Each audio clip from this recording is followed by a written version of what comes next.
finally starting to actually install some pieces onto the engine. First thing I'm going to install is the oil filter mount. Can't find anything on this in the Haynes manual. I don't have my other manual with me, but there's this, I think it's a pressure relief, because you can press in on this little part right here and it's spring loaded on the inside.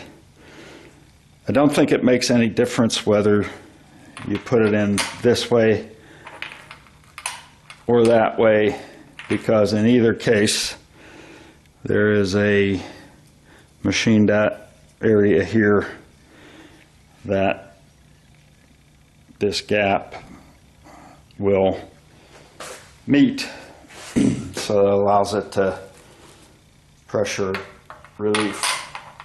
I am going to put it in that way.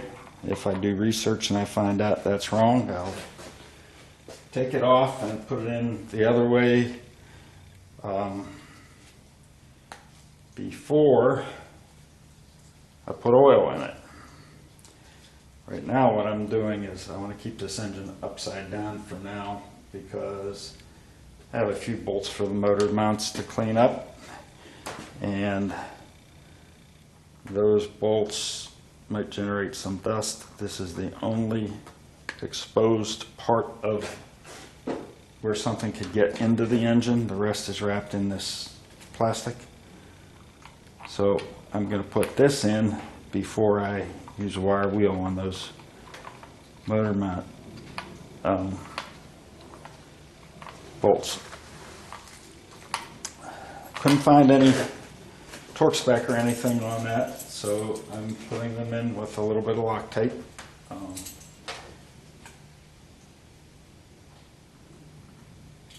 That ought to keep them in there. Using the blue lock tape it's removable. Alright. I think that's good enough in this case, because there's no pressure on this thing. So it looks like that's a 3/8 inch nut there, and I neglected to get any tools out or even open the tool cabinet before I started here, so I'm going to get one of those.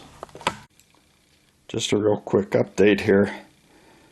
I went back and I reviewed the video from when I took the oil filter mount out of the car, the engine, and the way I have it in this video is the correct, well, I shouldn't say correct, it's the way it was in when I took it apart. So I still don't think it makes a difference which way you mount it, but it is in the orientation it was when I took it apart. It's actually 7/16, which is a surprise to me. Losing my talent for picking out the correct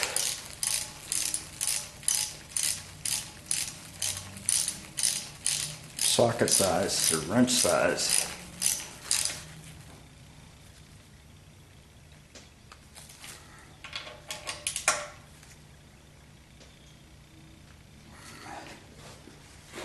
So the next step, I'm going to put an oil filter on there, and then nothing will be able to get into the engine if I make a little bit of dust cleaning off the bolts for the motor mounts. So I'm ready to install the motor mounts. There's a indentation on the, what did they call it? I forget, but and there's a protrusion on the mount here. So those have to match up.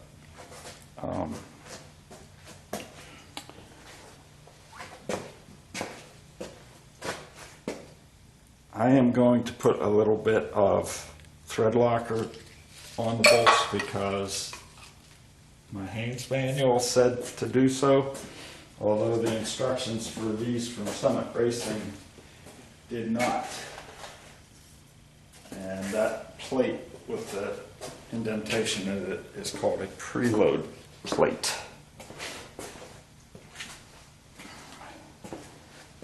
So I am going to put a little bit of thread locker on here.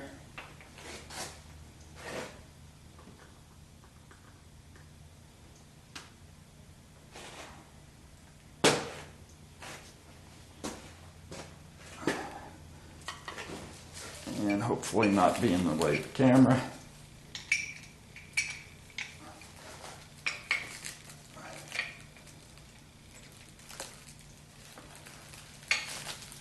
I've got this plastic out of the way so that when I'm ready to, I can just rip it off around the mount.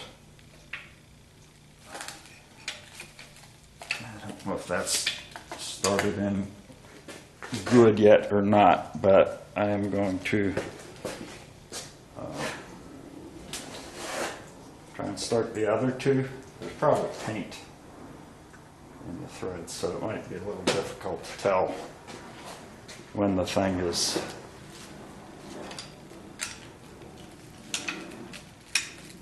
started correctly.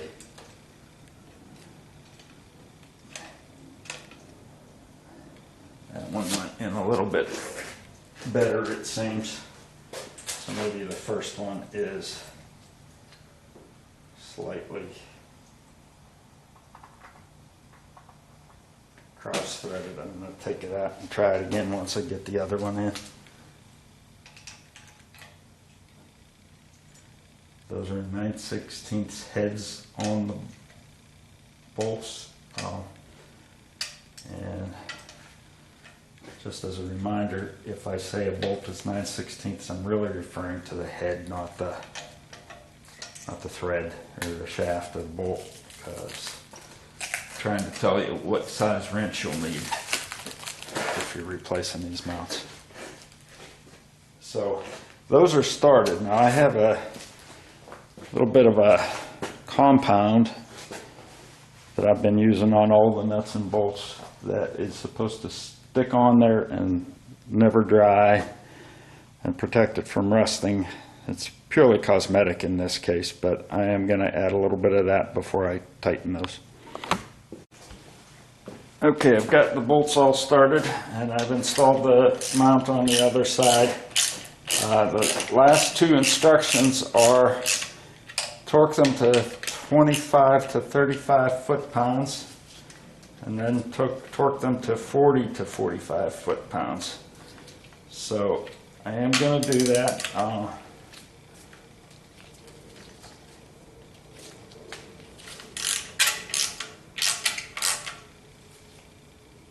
With the Loctite on there, and which, as I said, the Haynes manual said to do it. By the way, I'm tightening the ones on the other side of the engine because, as I think I said, I actually have already installed that one.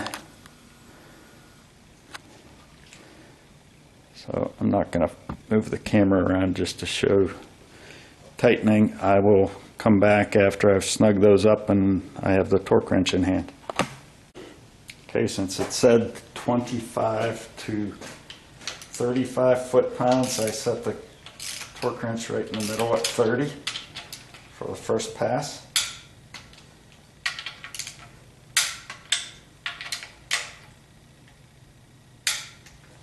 And I'm going to do the passenger side as well, or the other side I should say, I don't know. Didn't really pay attention to whether it's passenger or driver. I think it is passenger because the oil filter's on the driver's side. So there's 30 foot-pounds, and then the second stage is to do it to 40 to 45.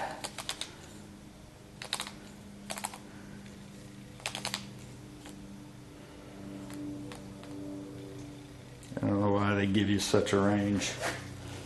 I guess maybe because when you're replacing these things on a car, it's tough to get to, and there's no room for a torque wrench.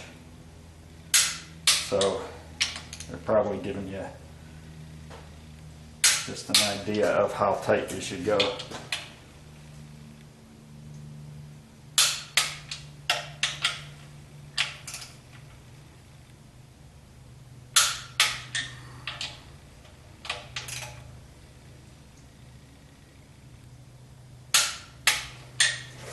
So, one of the things I was thinking about doing today is starting to clean the lifters and then soak them, because that's what they tell you to do. In reading the instructions, they want you to try and get the thing running shortly after you put the lifters in and adjust the preload. So I'm not going to put the lifters in just yet, nor am I going to clean them until I can proceed with installing them, because my fuel pump, which is necessary for running the engine, is not scheduled to ship until September 15th. So I can put the heads on, but not install the lifters, I guess. That's all I will be able to do on the engine. So in the meantime, while I'm waiting for that to arrive, that fuel pump, and getting that thing installed, I am probably going to end up working on getting the parts that I can of the vintage air system that I bought installed. So not sure whether I'll be doing the heads first or the vintage air parts that I can. It seems, I haven't opened the package yet, but from what I can tell, it seems like the